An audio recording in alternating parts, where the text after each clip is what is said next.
හරි අපි 10 වෙනි පාඩමේ දෙවෙනි අභ්‍යාසයට යන් පළවෙනිට වගුවක් දීලා තියෙනවා වගුවේ ආයෝජනය කළ මුදල කොටසක වෙළඳපොළ මිල කොටස් ගණන කොටසකට රුපියල් 3 බැගින් වාර්ෂික ලාභාංශ ගෙවනවා නම් මුළු ලාභාංශ ආදායම කියලා තීරු හතරක් තියෙනවා. එතකොට මේ තීරු හතරක් තියෙන තැනදී හැම වෙලාවෙම තීරු දෙකක තියෙන ඒවා දීලා තියෙනවා. තීරු දෙකක් දීලා තියෙනවා. තීරු දෙකක් අහනවා. හැම වෙලාවෙම දෙකක් දීලා තියෙනවා. මේ සමීකරණ ටික මම තාම මෙහෙම තියලා තියෙනවා. එතකොට බලන්න දීලා තියෙන දෙන්න එක සමීකරණයක ඉන්නවද කියලා. බලන්න ආයෝජනය කර මුදලයි කොටසක වෙළඳපොළ මිලයි. ආයෝජනය කර මුදල දන්නවා. කොටසක වෙළඳපොළ මිල දන්නවා. එහෙනම් කොටස් ගාන හොයන්න පුළුවන්. දැන් අපි දන්නවා කොටස් ගාන හොයන්නේ කොහමද? මෙයාව හොයන්න නම් මෙයාගෙන් දෙපැත්තම බෙදන්න ඕනේ. එහෙනම් ආයෝජනය කළ මුදල 50000යි. 50000න් බෙදන්න ඕනේ 25. එතකොට ලැබෙනවා කොටස් ගණන 2000යි කියලා. කොටස් ගණන 2000යි කියලා ලැබෙනවා. දැන් කොටස් ගණන දන්නවා. කොටසකට රුපියල් 3 ගානේ ලාභාංශ දෙනවනම් මුළු ලාභාංශය කොටසකට ලාභාංශය රුපියල් 3යි. කොටස් ගාන 2000යි. එහෙනම් මේ දෙන්නයි ගුණිතෙන් මුළු ලාභාංශය ලැබෙනවා. එතකොට 3 වරක් 2000 රුපියල් 6000යි. මුළු ලාභාංශය රුපියල් 6000යි. පළවෙනි එක හරි. දෙවැනි එකෙත් දෙන්නෙක් දීලා තියෙනවා කොටසක වෙළඳපොළ මිලයි මුළු ලාභාංශයයි. මුළු ලාභාංශය දීලා තියෙනවා 1500යි කියලා. කොටසක වෙළඳපොළ මිල දීලා තියෙනවා. කොටසක වෙළඳපොළ මිල දීලා තියෙනවා. මෙයාව දීලා තියෙනවා. ඊට අමතරව මෙතන මේ තීරුවේ පොඩි කතාවක් කියනවා හැම කොටසකටම ලාභාංශය ගෙවන්නේ රුපියල් 3 ගාණි කියලා. එහෙනම් මෙතන 3යි. කොටසක ලාභාංශය 3යි. එතකොට කොටස් ගාන හොයන්න පුළුවන්. මුළු ලාභාංශය 3න් බෙදුවහම මෙයාව තනි වෙනවා. එහෙනම් මුළු ලාභාංශය 1500යි. 1500 3න් බෙද. 1500 3න් බෙදුවහම 500යි. එතකොට කොටස් ගණන 500යි කියලා ලැබෙනවා. කොටස් ගණන 500යි. කොටස් ගණන දන්නවා කියන්නේ මෙතන දන්නවා කියන එක. ඒ කියන්නේ මෙතන 500යි. 500 වරක් කොටසක් ගන්න කීය ගානේද? 40 ගානේ. 500 වරක් 40. 500 වරක් 40ක් තමයි ආයෝජනය කරන්නේ. එතකොට 5 වරක් 4 20යි. ඉතුරු ඒවට බිංදු දාන්න බිංදු 3ක් තියෙනවා. 1යි 2යි 3යි. එහෙනම් ආයෝජනය කරන මුදල රුපියල් 20000යි. මම මේ ටික මකා ගන්නම්. ඊගාව ගණන් ටික හදන්න ඕන නිසා. තුන්වෙනි ගානේ ඊගාවට ඒකේ ආයෝජනය කළ මුදල 75000යි. ඊගාවට මුළු ලාභාංශය 3000යි. මෙයාව දීලා තියෙනවා. මෙයාව ගානේ හැම වෙලාවෙම රුපියල් 3යි. මේ දෙන්නවම දන්නවා කියන්නේ මෙතන දන්නවා. මෙතන දන්නවා මෙතන දන්නවා කියන්නේ 3 දෙනෙක් ඉන්න තැනක දෙන්නෙක් දන්නවා නම් ඉතුරු එක දන්නවා. මෙයාව හොයන්න මොකද්ද කරන්න ඕනේ? ಗುಣ වෙලා තියෙන 3 අයින් කරන්න ඕනේ. ಗುಣ වෙලා තියෙන 3 අයින් කරන්න දෙපැත්තම 3ෙන් බෙදුවා නම් හරි. එහෙනම් ලාභාංශය බෙදනවා 3ෙන්. 3000 3ෙන් බෙදනවා. 3000 3ෙන් බෙදුවහම 1000යි. ඒ කියන්නේ කොටස් ගාන 1000යි. එතකොට කොටස් ගාන දැන් දන්නවා 1000යි කියලා. මෙයාව දන්නවා. ආයෝජනය කළ මුදල දන්නවා. කොටසක් ගත්තේ කීයටද කියලා අහන්නේ. මෙයාව තනි කර ගන්න ඕනේ. මෙයාව තනි කර ගන්න නම් මෙයා මේ පැත්තෙන් අයින් වෙන්න ඕනේ. මෙයා ಗುಣ වෙලා ඉන්නේ අයින් කරන්න නම් බෙදන්න ඕනේ. එහෙනම් දෙපැත්තම කොටස් ගානෙන් බෙදනවා. කොටස් ගාන 1000යි. එහෙනම් දෙපැත්තම 1000න් බෙදනවා. ආයෝජනය කළ මුදල 75000යි. 1000න් බෙදනවා. බිංදු 3ට බිංදු 3 කැපෙනවා. එහෙනම් ආයෝජනය කළ මුදල රුපියල් 75යි. ඊගාව ගාන. ඒකේ කොටස් ගාන දීලා තියෙනවා. කොටසක වෙළඳපොළ මිල දීලා තියෙනවා. කොටස් ගාන දීලා තියෙනවා. කොටසක වෙළඳපොළ මිල දීලා තියෙනවා. එහෙනම් ආයෝජනය කළ මුදල ගන්න පුළුවන් මේ දෙන්නගේ ගුණිතයෙන්. 15 වරක් 5 75යි. බිංදු 2යි. එහෙනම් 7500යි. ඊට පස්සේ මුළු ලාභාංශ ආදායම අහනවා. එක කොටසකට රුපියල් 3යි. ඒ වගේ කොටස් 500යි. එක කොටසකට 3යි. ඒ වගේ කොටස් 500ක්. 500 3ක් රුපියල් 1500යි. අන්තිම ගානේ වගුවේ තියෙන 120000ක් ආයෝජනය කළා කොටස් 2000ක් ගන්නවා. ආයෝජනය කළ මුදල දීලා තියෙනවා. කොටස් ගාන දීලා තියෙනවා. කොටසක් ගත්තේ කීයටද කියලා එහෙමනම් හොයන්න පුළුවන්. මෙයාව තනි කරගන්න, මෙයාව අයින් කරන්න, මෙයාව ಗುಣ වෙලා තියෙන. එහෙනම් මෙයාගෙන් මේ පැත්ත බෙදන්න ඕනේ. මේ පැත්ත බෙදෙන නිසා මේ පැත්තත් බෙදෙනවා. එහෙනම් ආයෝජනය කළ මුදලෙන් කොටස් ගාන බෙදන්න ඕනේ. ආයෝජනය කළ මුදල 1,20,000යි 1,20,000 බෙදන්න ඕනේ කොටස් ගාන 2,000යි. එතකොට බිංදු 3ට බිංදු 3 කැපුණා 2ට 2 ඒව 1යි 60යි. එහෙනම් කොටසක් ගන්නේ රුපියල් 60 ගානේ. ඊගාවට කොටසකට ලාභාංශය 3යි. ඒක මේ වගුවට මෙහෙමයි. මේ වගුවේ හැම අවස්ථාවකටම කොටසක ලාභාංශය 3යි. ඒ වගේ කොටස් 2000ක් තියෙන. එහෙනම් 2000 වරක් 3. කොටසකට 3යි. ඒ වගේ කොටස් 2000ක්. එතකොට රුපියල් 6000ක ලාභාංශයක් ලැබෙනවා. මේ විදිහට වගුව පිර වෙනවා. අර සමීකරණ ටිකෙම තමයි වැඩේ වෙන්නේ. අපි යමු ඊගාව ගානට. හරි. අපි දෙවෙනි ගානට යන්. දෙවෙනි ගානේ කියනවා වාර්ෂික ලාභාංශය ලෙස කොටසකට රුපියල් 4යි. කොටසක ලාභාංශය රුපියල් 4යිලු. කොටසක ලාභාංශය රුපියල් 4යිලු. ඊගාවට කියනවා සමාගමක වෙළඳපොළ මිල රුපියල් 30ක්. කොටසක් ගන්නෙ. කොටසක ගත් මිල රුපියල් 30ක්ලු. ඊට පස්සේ ගැනීමට තරිඳු 60000ක් යොදවනවා. ආයෝජනය කළ මුදල රුපියල් 60000යි. දත්ත 3ක් තියෙනවා. මේ සමීකරණ 3 ටිකෙන් බලන්න මොනවාද දීලා තියෙන්නේ කියලා. ආයෝජනය කළ මුදල දීලා තියෙනවා. කොටසක් ගන්න කීයටද කියලා දීලා තියෙනවා. එහෙමනම් කොටස් ගාන හොයාගන්න පුළුවන්. ඊගාවට කොටස් ගාන හොයාගන්න පුළුවන් වුණා කියන්නේ මෙතන දන්නවා. කොටසක ලාභාංශය දීලා තියෙනවා. එහෙනම් මුළු ලාභාංශයත් හොයන්න පුළුවන්. මේ සමීකරණ ටිකෙන් වැඩේ කරන්න පුළුවන්. බලමු මොකක්ද අහන්නේ කියලා. රෝම ඉලක්කම් 1 අහනවා. තරිඳු මිලදීගත් කොටස් ගාන. කොටස් ගාන හොයන්න පළවෙනි සමීකරණය පාවිච්චි කරද්දී මෙන්න මේ කෑල්ල තනි කර ගන්න ඕනේ. මෙයා ඉන්නවා ಗುಣ වෙලා. එහෙනම් ಗುಣ වෙලා තියෙන එක අයින් කරන්න දෙපැත්තම එයාගෙන් බෙදන්න ඕනේ.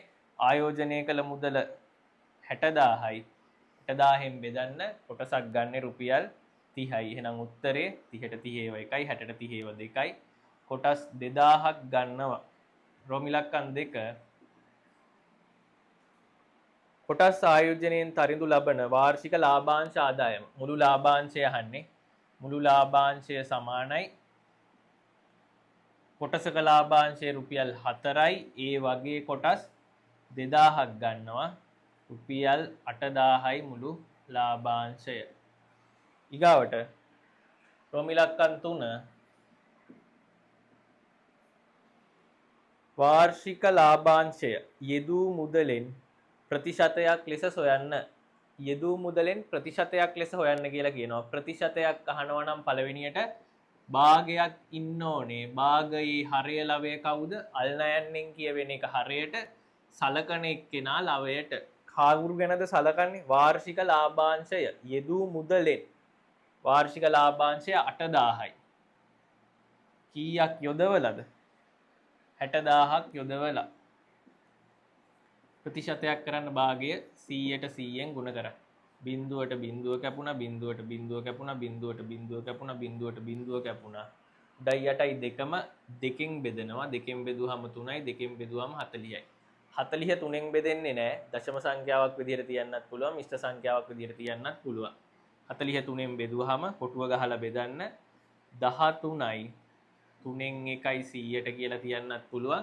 එහෙම නැත්නම් මේක තියන්න පුළුවන් 13.3යි 100ට කියලා දශම ස්ථාන දෙකකට තියන්නත් පුළුවන්. තුන්වෙනි ගානට යන්න කලින් මේක මේ 43න් බෙදෙන එක එකපාර තේරිච්ච නැති කවුරු හරි ඉන්නවනම් කොහොමද ඒක ගත්තේ කියලා බලනවනම් 40 බෙදීම 3 කියලා කොටුව ගහලා ලිව්වත් 1යි 4ට 3 ඒව 1යි 3යි ඉතුරු 1යි 10ට 3යි 9යි ඉතුරු 1යි. මෙතනින් පස්සේ මෙන්න මෙහෙම ලියන්න පුළුවන් මිශ්‍ර සංඛ්‍යාවක් විදිහට 43න් බෙදුවහම පූර්ණ 13කුයි 3න් බෙදුවහම එකක් ඉතිරි කියලා ආවා. එහෙම නැත්තම් මෙතනින් දශම තිත තිබ්බා. මෙතනින් දශම තිත තිබ්බා. දශම තිතට පස්සේ බිංදුවක් දාලා බිංදුව මෙතනට ගන්නවා. 10ට 3 ඒව 3යි 3 වරක් 3 9යි ඉතුරු 1යි. දශම තිතෙන් පස්සේ ආයි බිංදුවක් දාලා බිංදුව ගත්තා. 10ට 3යි 9යි ඔය විදිහට දිගට දිගට යනවා. දශම ස්ථාන දෙකකට ගත්තාම ඇති කියන අදහසින් මම නැවතුවා. ඒක ලිව්වා 43න් බෙදුවම 13.3යි ප්‍රතිශත ලකුණ දාලා 100ට කියලා. මෙන්න මේ විදිහට තමයි මේක ආවේ. අපි යමු ඊගව ගානට.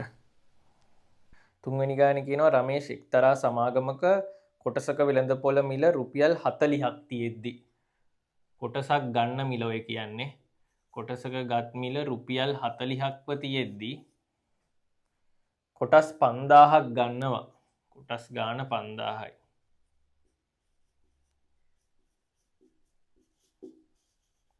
කොටස් 5000ක් ගන්නවා. එම කොටසක වෙළඳපොළ මිල රුපියල් 50 වුණාම විකුණනවා. එකක් විකුණනවා. කොටසක විකුණුම් මිල රුපියල් 50 වුණාම විකුණනවා. ඔහොම කතාවක් කියනවා. රෝම ඉලක්කම් 1 අහනවා කොටස් විකිණීමේදී එක කොටසකින් ලැබෙන ප්‍රාග්ධන ලාභය. එක කොටසක් විකුණුවහම වැඩිපුර ලැබෙන සල්ලි ගන්න. ප්‍රාග්ධන ලාභය කියන්නේ විකිණීමෙන් ලැබූ මුදල අඩු කිරීම ආයෝජනය කර මුදල.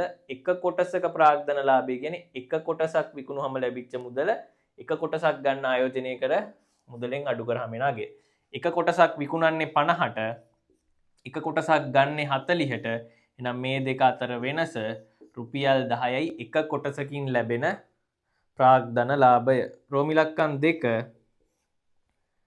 කොටස් සියල්ල විකිණීමෙන් ප්‍රාග්ධන ලාභය. ප්‍රාග්ධන ලාභයට සමීකරණ දෙකක් තියෙනවා. එකක් තියෙනවා කියලා මං කිව්වා එක කොටසක ලාභය කොටස් ගාණෙන් වැඩි කරාම එන එක. එහෙනම් ඒ සමීකරණේ දාන්න පුළුවන් මෙතනට එක කොටසකින් ලැබෙන ලාභය රුපියල් 10යි. ඒ වගේ කොටස් 5000ක් අරන් තියෙනවා. එහෙනම් මුළු ප්‍රාග්ධන ලාභය රුපියල් 50000යි. රුපියල් 50000ක් ලැබෙනවා එයාට මෙන්න මේ වැඩෙන්.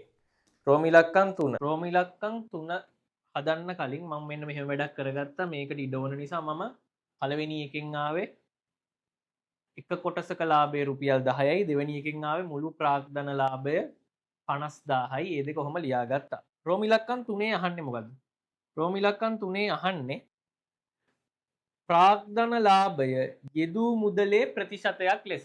දැන් ප්‍රතිශතයක් ලෙස ලියන්න කියලා කිව්වහම කොහොමද ලියන්නේ කියලා අපි දන්නවා. ප්‍රතිශතයක් ලෙස ලියන්න කියලා කිව්වම අපි ලියන්නේ හඳුන්වලා දෙන එක්කෙනා. එහෙම නැත්නම් නම සලකන එක්කෙනා. එයා එනවා ලවයට. දැන් මේකේ සලකන්නේ කාවද? මේකේ සලකන්නේ ප්‍රාග්ධන ලාභය යෙදූ මුදලේ ප්‍රතිශතයක් ලෙස නෙමෙයි. මේකේ ප්‍රාග්ධන ලාභය තමයි සලකන්නේ. ප්‍රාග්ධන ලාභය යෙදූ මුදලේ ප්‍රතිශතයක් ලෙස නහන්නේ. එහෙනම් ලවයට එනවා ප්‍රාග්ධන ලාභය. හරයට කවුද එන්නේ?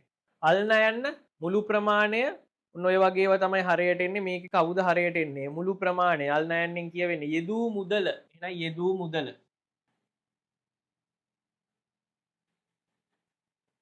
මේක වැඩි කරනවා 100ට 100. මෙහෙම අපි ක්‍රමයක් හදාගෙන තියෙනවා ප්‍රතිශතයක් හොයන්න කියලා කිව්වහම. එහෙනම් මෙන්න මේකේ මේ දෙන්නව ආදේශ කරගත්තා නම් ගාණ හදන්න පුළුවන්. ප්‍රාග්ධන ලාභය කොච්චරයිද? රුපියල් 50000යි. ඒක රෝම ඉලක්කම් 2 හෙව්වා. එහෙනම් මෙතනට එනවා 50000යි කියලා. ඊට පස්සේ යෙදූ මුදල කොච්චරයිද? යෙදූ මුදල කියලා කියන්නේ ආයෝජනය කර මුදල. ආයෝජනය කර මුදල කියලා කියන්නේ කොටසක් ගත් මිල වැඩි කිරීම කොටස් ගාන. කොටසක් ගන්නේ 40 ගානේ කොටස් 5000ක් ගන්නවා. වෙනම මම මේ හරියෙන් හොයාගත්තොත් ආයෝජනය කළ මුදල කොටසක් ගන්නේ 40 ගානේ ඒ වගේ කොටස් 5000ක් ගන්නවා. 40 5000න් වැඩි කරන 4 වරක් 5 20යි 0.4යි. එතකොට එනවා ලක්ෂ 2යි කියලා. ආයෝජනය කර මුදල ලක්ෂ 2යි. එහෙනම් මෙතනට එනවා ලක්ෂ 2යි කියලා. වැඩි කිරීම 100ට 100. බිඳුවට බිඳුව බිඳුවට බිඳුව බිඳුවට බිඳුව බිඳුවට බිඳුව බිඳුවට බිඳුව කැපුණා. 52කින් බෙදන්න තියෙන්නේ 25යි 100ට. එහෙනම් එනවා ප්‍රාග්ධන ලාභය ආයෝජනය කර මුදල. එහෙම නැත්නම් යෙදූ මුදලේ ප්‍රතිශතයක් විදිහට ගත්තාම 100ට 25යි කියලා. දැන් මෙන්න මේක තමයි උත්තරේ. මට කියලා දෙන්න ඕනේ ඕක නෙමෙයි. පොඩ්ඩක් මෙන්න මේ කතාව බලාගන්න. ප්‍රාග්ධන ලාභය රෝම ඉලක්කම් 2කින් දාගත්තා. යෙදූ මුදල හොයලා දාගත්තා. සුළු කරලා උත්තරේ ගත්තා. මෙන්න මේකට ප්‍රාග්ධන ලාභයයි මුළු යෙදූ මුදලයි නැතුවත් මේ උත්තරේ ගන්න පුළුවන්. ඔන්න ඕකයි ඉගෙන ගන්න ඕනේ. පොඩ්ඩක් බලා ගන්න වැඩේ.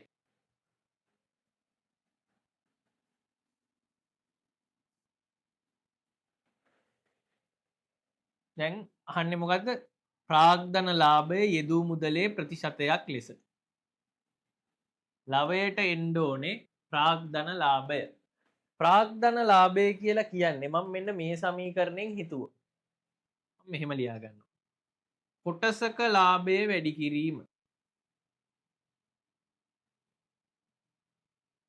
කොටස් ගණන මං ගණන කියලා විතරක් ලියාගන්න ඉඩ මදි නිසා. කොටස් ගණන.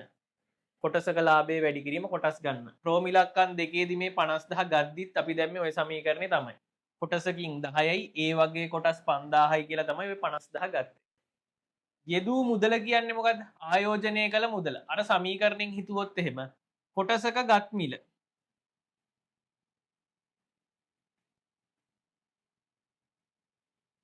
වැඩි කිරීම කොටස් ගණන මම ගණන කියලා විතරක් ලියන්න. කොටස් ගණන වැඩි කිරීම 100ට 100. දැන් බලන්න මෙන්න මේකේ මේ ප්‍රශ්නෙට උත්තරේ ලියද්දි මේ දෙන්නනේ ඕනේ ඒ දෙන්නව මං අර මූලික සමීකරණ වලින් ලියාගත්තා. එහෙම ලියාගත්තාම ලවයට ආවා ප්‍රාග්ධන ලාභය කියන එකට කොටසක ලාභය වැඩි කිරීම කොටස් ගාන කියලා. හරයට ආවා ආයෝජනය කළ මුදලට කොටසක ගත් මිල වැඩි කිරීම කොටස් ගාන කියලා. දැන් මේ හරේ ලවෙයි භාග ගුණිතයක් ආකාරයේ හැසිරීමක් තියෙනවා.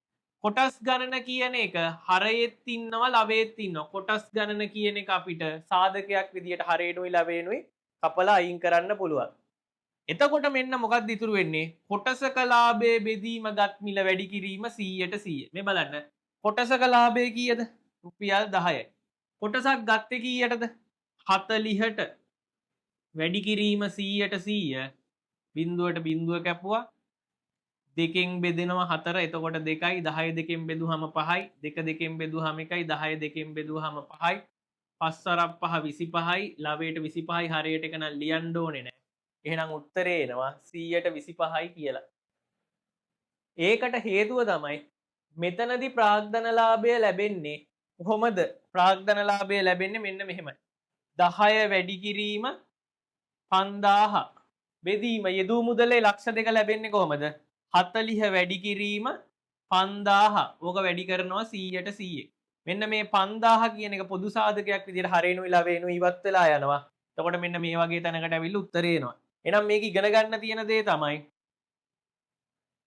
යෙදූ මුදලේ ප්‍රතිශතයක් විදිහට ප්‍රාග්ධන ලාභය අහනවා නම් අපිට මුළු ප්‍රාග්ධන ලාභයයි මුළු යෙදූ මුදලයි දැනගන්න ඕනේ නැහැ.